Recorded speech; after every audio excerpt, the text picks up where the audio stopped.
Captain America New Brave World, directed by Julius Onah, acted by Anthony Mackie ఇంకా Harrison Ford. ఈ movie కూడా మనకు Feb 14కి movie అనేది రిలీజ్ అయింది. ఈ మూవీని నిన్న చూసా మూవీని. సో మూవీ చూసిన తర్వాత నా ఒపీనియన్ ఏంటంటే, అవెంజర్స్ ఎండ్ గేమ్ తర్వాత నాకు మార్వెల్స్ నుంచి వచ్చిన ఏ మూవీ నాకు అంత పెద్దగా ఎక్కలే. ఒక 2 మూవీస్ తప్ప. అదొకటి ఏంటంటే గార్డియన్స్ ఆఫ్ ద గ్యాలక్సీ, ఒకటి వాల్యూమ్ 4 అని వచ్చేసి, ఇంకొకటి మనకు లాస్ట్ ఇయర్ వచ్చిన డెడ్పూల్ ఇంకా వాల్వరిన్. అవి తప్ప నాకు మిగతా ఏ మూవీ నచ్చలే.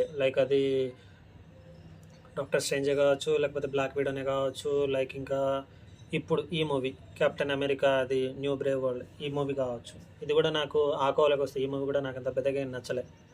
ఓకేనా. మన హారిసన్ ఫోర్డ్ క్యారెక్టర్ ఎవరైతే ఉన్నారో, అతని గురించి చెప్పాలంటే హల్క్ మీద అతను రీసెర్చ్ చేసిన, మన హల్క్ క్యారెక్టర్ ఎవరైతే ఉంటారో, సో అతని మీద రీసెర్చ్ చేసి ఉన్న మనిషి అతను.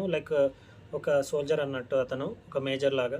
సో అతను ఏం చేస్తాడు ఇందులో వచ్చేసి, ఒక అమెరికాకి ప్రెసిడెంట్గా అవుతాడు అన్నట్టు. సో ప్రెసిడెంట్గా అయినప్పుడు సో కొందరు ప్రొటాగనిస్ట్ ఎవరైతే ఉంటారో, విలన్ క్యారెక్టర్స్ ఎవరైతే ఉంటారో, సో వాళ్ళు ఇతనిలో ఉన్న ఒరిజినల్ క్యారెక్టర్ని బయటకు తీసుకురావడానికి ట్రై చేస్తారు అన్నట్టు.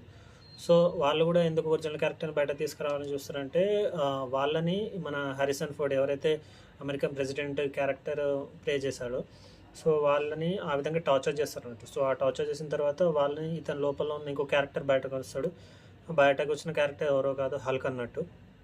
మనం ప్రీవియస్ అవెంజర్స్ ఆ యొక్క ఎండ్ గేమ్ కావచ్చు, అవెంజర్స్ ఏజ్ ఆఫ్ అల్ట్రాన్ కావచ్చు, అందులో హల్క్ వచ్చేసి మనకు గ్రీన్ హల్క్ ఉంటాడు, ఇందులో వచ్చేసి మాత్రం రెడ్ హల్క్ ఉంటాడు అంతే. సో ట్రైలర్ చూసిన తర్వాత మనకు అనిపిస్తుంది ఈ మూవీలో, అరే మన రెడ్ హల్క్ అంటున్నారు కదా, మొత్తం త్రూ అవుట్ మూవీ మొత్తం ఉంటాడేమో అనుకుంటారు. కానీ తీసిపెట్టి కొడితే ఒక 5 నిమిషాలు 10 నిమిషాలు ఉంటాడు లాస్ట్కి అంతే. దానికంటే ఇంకా మూవీలో అసలు మొత్తం మన యాంటోనీ మ్యాక్యూ ఉన్నారు చూసారా, శామ్ క్యారెక్టర్. సో మొత్తం అతనే ఉంటాడు, అతని చుట్టే మొత్తం నడుస్తూ ఉంటుంది. ఇంకా చెప్పాలంటే మన స్టీవ్ రాజర్స్ ఎవరైతే ఉంటారో, ప్రీవియస్ కెప్టెన్ అమెరికా, సో అతను చనిపోయాడే అనుకోండి, లేకపోతే మళ్ళీ వస్తారో లేదో తెలియదు. ఎందుకంటే వీళ్ళది అవెంజర్స్ వాళ్ళది మార్వెల్ వాళ్ళది అర్థమే కాదు, మళ్ళీ తీసుకొస్తే కూడా తీసుకురావచ్చు, వాళ్ళ గురించి టెన్షన్ పడాల్సిన అవసరం లేదు.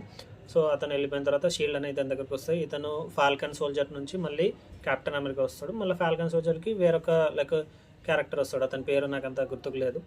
సో వచ్చిన తర్వాత మరి ఈ రెడ్ హల్క్ని ఏ విధంగా ఆపాడు అన్నది ఈ మూవీలో చూపించారు.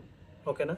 సో ఈ మూవీ గురించి ఇంకా చెప్పాలి అంటే మాత్రం బాగుంది. విజువల్ ఎఫెక్ట్స్ అన్నీ బాగానే ఉన్నాయి, సపరేట్గా నేను చెప్పాల్సిన అవసరం లేదు. బట్ నాకేమనిపించిందంటే కొద్దిగా స్టోరీని వీళ్ళు కొద్దిగా డెవలప్ చేయాలబ్బా. మరి ఇట్లనే ప్రపంచాన్ని నాశనం చేస్తున్న మనిషిని మళ్ళీ వీళ్ళు ఒక పర్సన్ వచ్చి కాపాడితే ఎన్ని రోజులు ఇట్లాంటివి చూపిస్తుంటారు. రొటీన్ అనిపిస్తుంది. స్క్రీన్ ప్లే నాకు కొత్తగా ఏం లేదు, జస్ట్ అదే ఓల్డ్ స్క్రీన్ ప్లే, అదే ఓల్డ్ నరేషన్. ఆ విధంగా చూస్తే మాత్రం మార్వెల్దిగా అయిపోయినట్టే పని, వాళ్ళది ఏం లేదు, సర్దుకొని వెళ్ళిపోవాల్సిందే. ఇంకా కొద్దిగా new screen play, new kind of stories చేస్తే బాగుంటుందని నా ఒపీనియన్, నాకు అనిపించింది. మూవీ అయితే థియేటర్లో రన్ అవుతుంది. సో తెలుగులో కూడా డబ్ అయింది మూవీ, తెలుగు, హిందీ, మన ఏ లాంగ్వేజెస్ ఉన్నాయో అన్ని లాంగ్వేజ్లో మూవీ అనేది డబ్ అయింది. మూవీ అనేది చూడవచ్చు మీరు. జస్ట్ నాకు అనిపించింది ఏంటంటే వన్ టైం వాచబుల్ మూవీ, ఒకసారి చూడొచ్చు బస్ అంతే. లేదు ఇక మార్వెల్లో నాకు వేరే మూవీస్ సజెస్ట్ చేయను ఒకవేళ మీరు అడిగితే మాత్రం నేను ఒక మూవీ సజెస్ట్ చేస్తాను. అదే వచ్చేసి డెడ్పూల్ సిరీస్ మొత్తం చూడండి. డెడ్పూల్ 1, 2, ఇంకా మొన్న వచ్చిన డెడ్పూల్ అండ్ వాల్వరిన్ ఉంది చూసి అది చూడండి. ఇంగ్లీష్లో మాత్రం చూడకండి, చేస్తే మాత్రం తెలుగులోనే చూడండి. పిచ్చ ఎక్స్పీరియన్స్ వస్తుంది, ఒక రేంజ్ ఎక్స్పీరియన్స్ వస్తుంది. ఇది నా సజెషన్. ఇక మిగతా అంటే అంతే చెప్పా కదా, అవెంజర్స్ ఎండ్ గేమ్ తర్వాత మాత్రం మార్వెల్ గ్రాఫ్ ఈ రేంజ్లో ఉంటే మాత్రం మొత్తం ఆ మూవీస్ మొత్తం తగ్గుకుంటే వచ్చాయి ఇప్పుడు వచ్చిన మూవీస్ అన్నీ. ఇక మళ్ళీ మార్వెల్ గ్రాఫ్ అనేది లేస్తో లేవదో నాకు తెలియదు. బట్ మూవీ మాత్రం నాకు ఓకేగానే అనిపించింది. సో ఇది మూవీ మీద నా రివ్యూ, నా ఒపీనియన్. సో ఫ్రీగా ఉంటే ఒకసారి గో అండ్ వాచ్. ఉంటా, బాయ్.